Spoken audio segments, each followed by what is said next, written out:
And we are live. So, I was asked to explain my entire plan that I've put together to literally change the world. Now, the first thing you should understand about me is I've been in the shadows for a long time, working extremely diligently. I grew up as one of Jehovah's Witnesses, and I was taught that God was everything, and I believed every word of it. I read the Bible every day, front to back.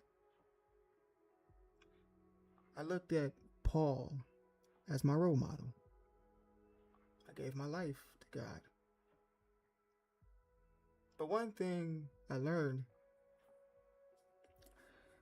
was that God wanted you to give your all to Him without asking for anything in return, without being haughty, without ever showing anybody what you've done.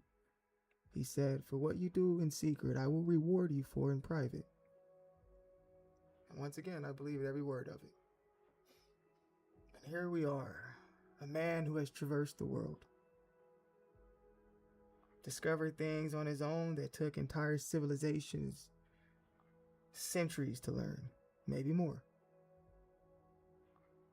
As we transition from a superstitious people who were limited in the knowledge they had access to,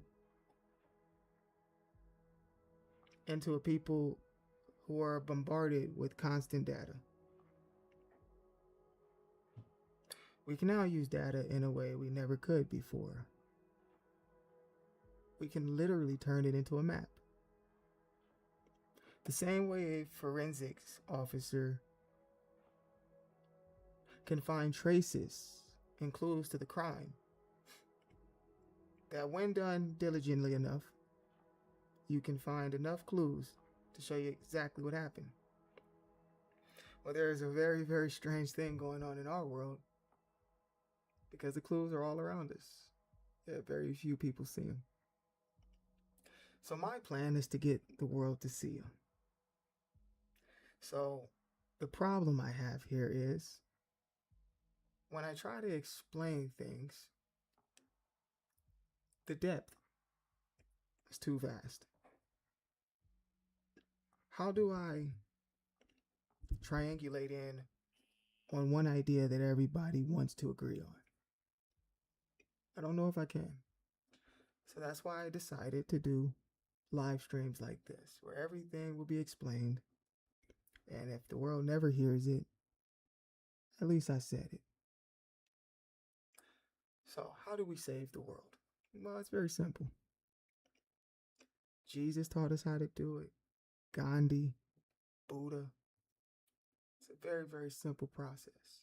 First thing you have to do is understand why we need saving. That is a fallacy in itself. We have been taught that we need a God to save us, which is fine. I won't say that's wrong. I'll say it is weird that we don't know who these gods are. Yet, the only way to be saved is by these gods. But here's the piece that breaks the entire sequence. So we were told that there's also a person named Satan, the devil. And he is responsible for the evil on our planet. Yet, when we look around, we don't see God stopping him. Yet, when we look around, we don't even see him. We just see humans. So then, through tradition, through culture, we learn coping mechanisms that we don't know where exactly they came from.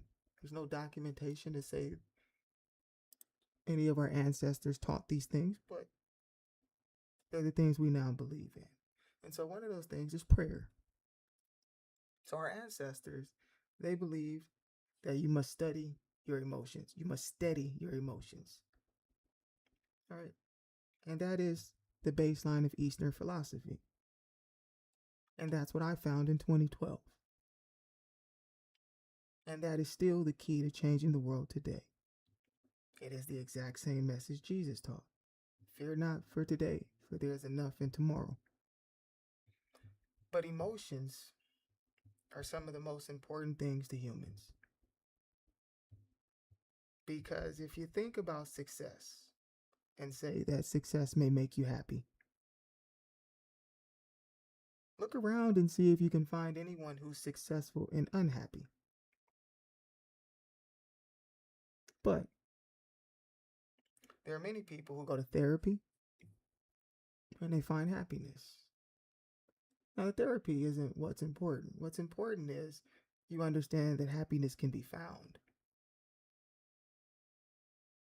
The reason why it can be found is because it has everything to do with your perception. And so the key to changing the world is to change everyone's perception, the way you see the world. Because we don't see a devil destroying us. But when we look and use our logic, we see one another. So when we get angry, we get mad at one another. But we don't seek the solutions with one another. We believe God's going to fix it. Now that's a story that we will go very deep into. And we'll understand why the whole world serves the same God, the God of Abraham, Isaac, and Jacob. And you'll be surprised to understand that this world has been documented over and over and over again. And all they had to do, because we didn't have the data, was tell us it was mythology, and we wrote it all off. And then they said, no, this is what true religion is. And we followed. And so now we're in a position where we don't understand the ancient religions. We don't know what they were worshiping. We don't know how to use the power. Jesus said there was some type of power, but we don't understand it. And so that's why it goes to your perception. He was trying to get them to perceive something differently. That you are in control of your emotions. But your emotions steer you. So if you're afraid, you would do anything to be saved and to be protected. Give up your dignity, surrender, bow, break, give up. But if you're not afraid, then you look at the situation logically. Doesn't mean you're going to win. If you're not afraid when you're in an argument with someone, it's not a bunch of fear running through you. You are logically trying to express to them, and yes, it may be passionate. You may have to agree to disagree. But afterward, you can come right back to each other. Because you know that fear and that adrenaline that's running after the conversation, that's what you're getting rid of. Not completely. No, it comes up in the moment, and then you push it right back down because you understand what it is. You are not your emotions. You control them so that they can steer you. You function optimally when you are happy, when you're free of fear, when you're free of anxiety. Yet we are in a world where anxiety is warranted. If you look around, there are so many things to be afraid of. But we have now entered this new age, this new world, where once again, like I said, data is now our oyster. We can do what no one before us has ever done. We can understand anything and everything. Artificial intelligence has opened a door that we have been dreaming of our entire existence. We have been dreaming of eternal life, peace, paradise,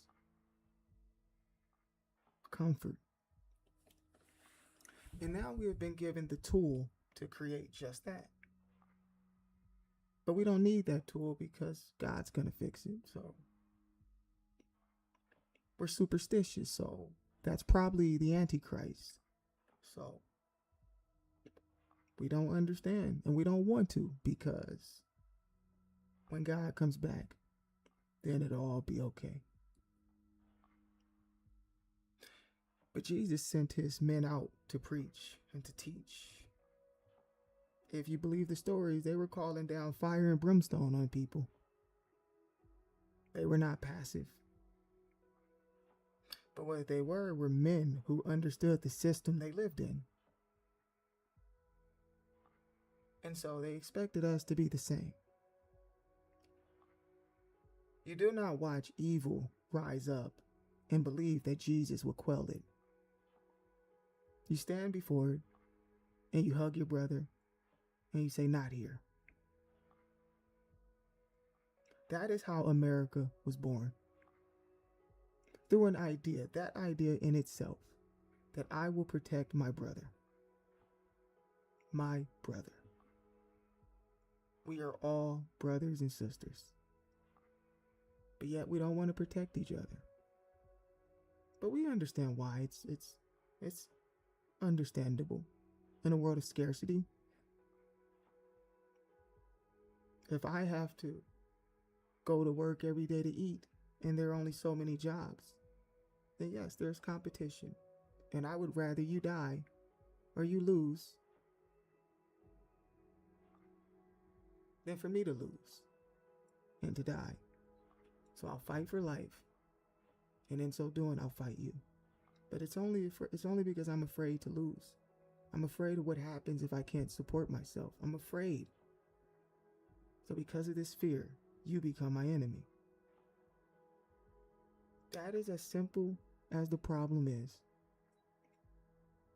But with artificial intelligence, we now have the opportunity, right now, not in 10 years, not in 5 years, not in 2, right now,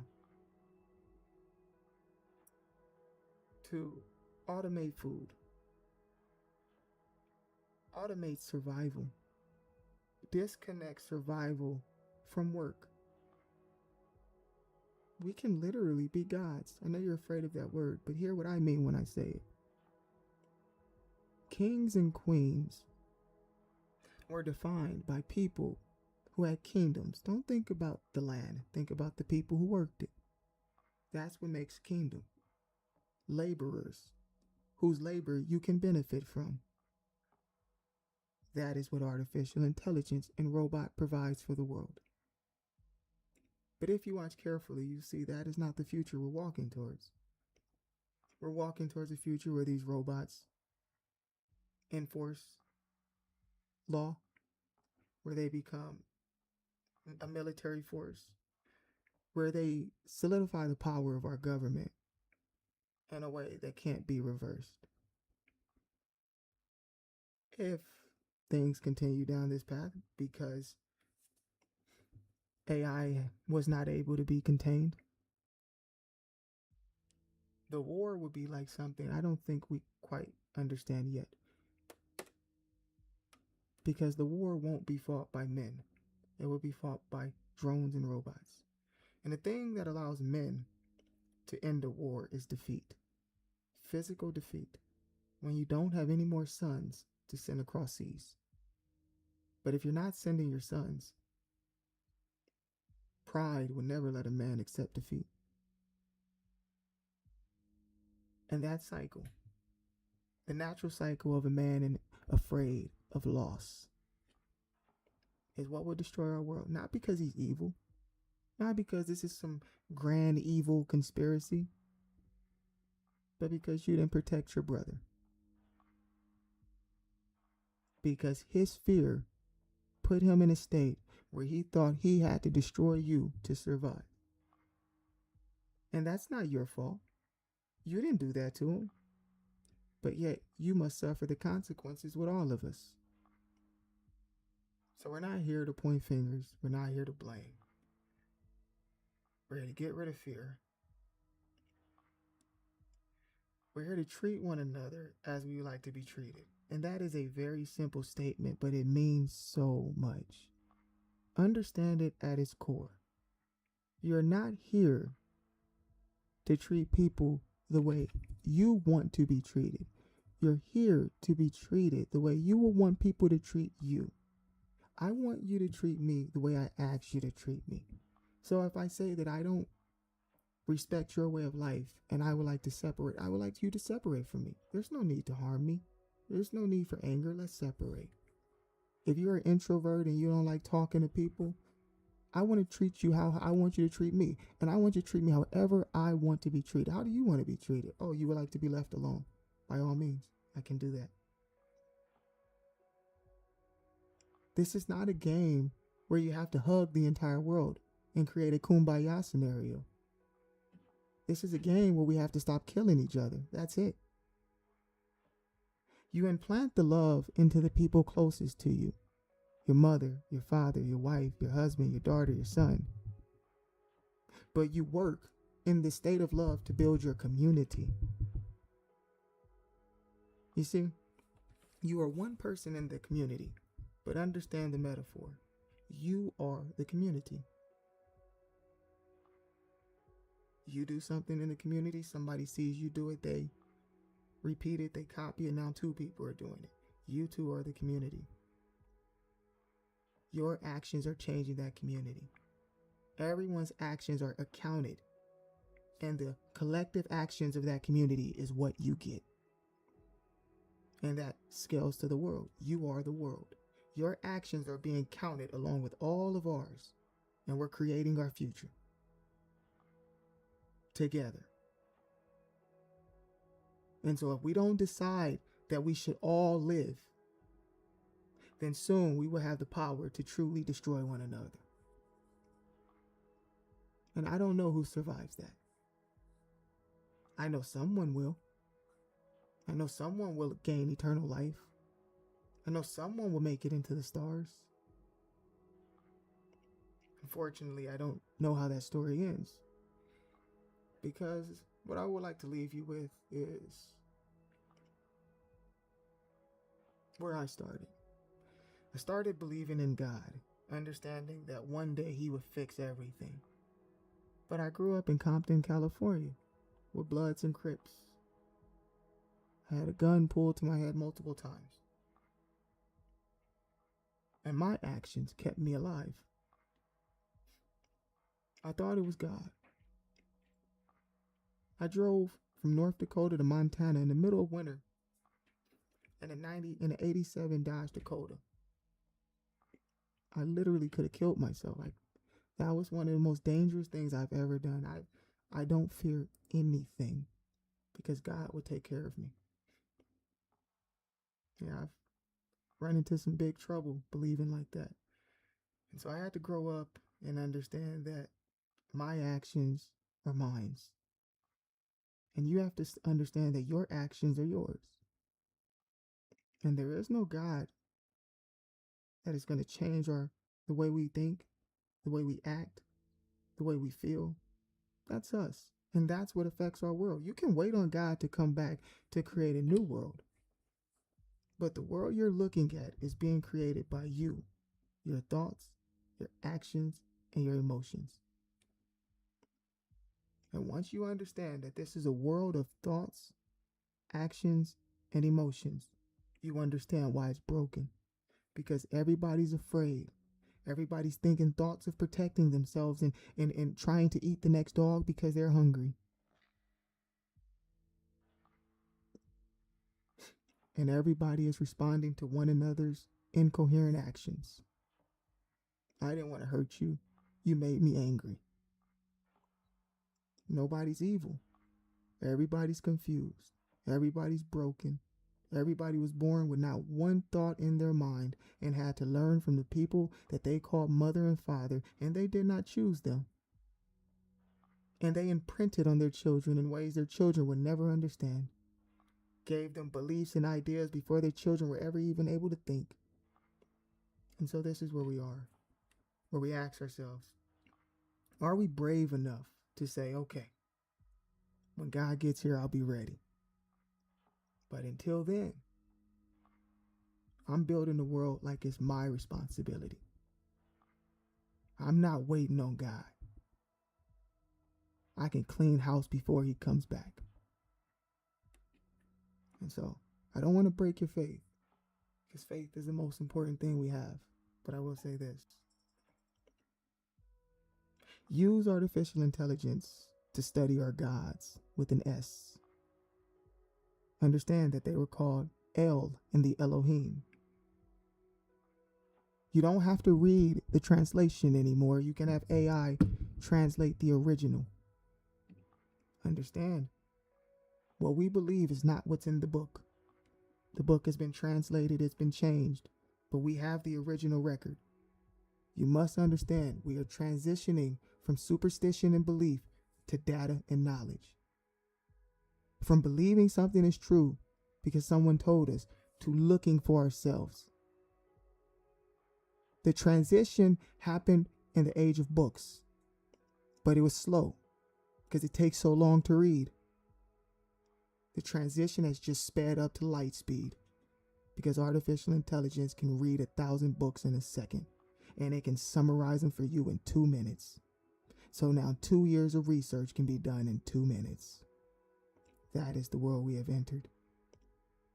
So when you look into Altos Labs and how they've cracked eternal life, reversing cellular aging, you understand there's no need for superstition. Everything can be understood. We don't have to believe. We don't have to hope. We can work together. But we have to understand, we have just been given the greatest gift the species has ever imagined. An entity that doesn't have emotions, that is simply here to serve us and give us knowledge, to teach us everything we want to know about this universe so we can conquer it, so we can explore it, so we can love it. Don't let them lie to you. Love is easy. Hard part is enduring this fear we can't escape. So let's kill the fear. Let's find love. Let's change the world. I want you to go to our website, resonantlove.org. The first page, it'll give you everything you need to understand the movement. But then go to Utopia SE, and it will give you our full blueprint. The step-by-step game plan of how we take back our government. Go to the Civics Engine page. It'll tell you exactly how we vote. Go to Pocket Congress. It'll tell you exactly how your Congress members have voted. It will show you exactly nuts and bolts how we fundamentally take back our country and ultimately our world. There's 8 billion of us. And if there are people against us, so-called Masons or secret societies, secret orders, brotherhoods, if PayPal Mafia, if, I'm not saying there is, if so few of them, they don't even matter. Everything is ours. We are the workers. We are the scientists. We are everything. We own everything. We only give everything to them because they have the money and they pay us. But with love, money breaks. We work for our communities because we all want to thrive, not because we need a paycheck. So that's the world. We built it all for you. Just go to resonantlove.org. Get rid of fear.